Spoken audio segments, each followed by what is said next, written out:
बनना चाहते हो number one trader? Well no फिकर। Here are the top market updates that will help you staying ahead in the market. आज की stock market खबरों में हम आपको लेकर आए हैं गेल एंड स्पाइस जेट के बारे में। GAIL, India's largest gas firm, on Thursday said the company has released payment to all stakeholders of insolvent private sector chemical company JBF Petrochemicals Limited and has completed the corporate insolvency resolution process in 15 months.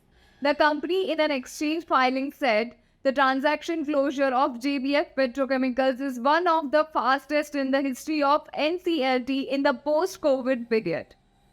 SpiceJet, Indian budget airline, on Thursday partnered with FTAI Aviation on a CFM56 revitalization program.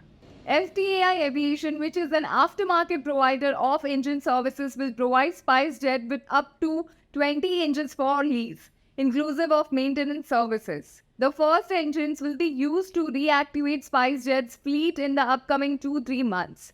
अभी के लिए इतना ही। मिलते हैं कुछ और new market updates के साथ।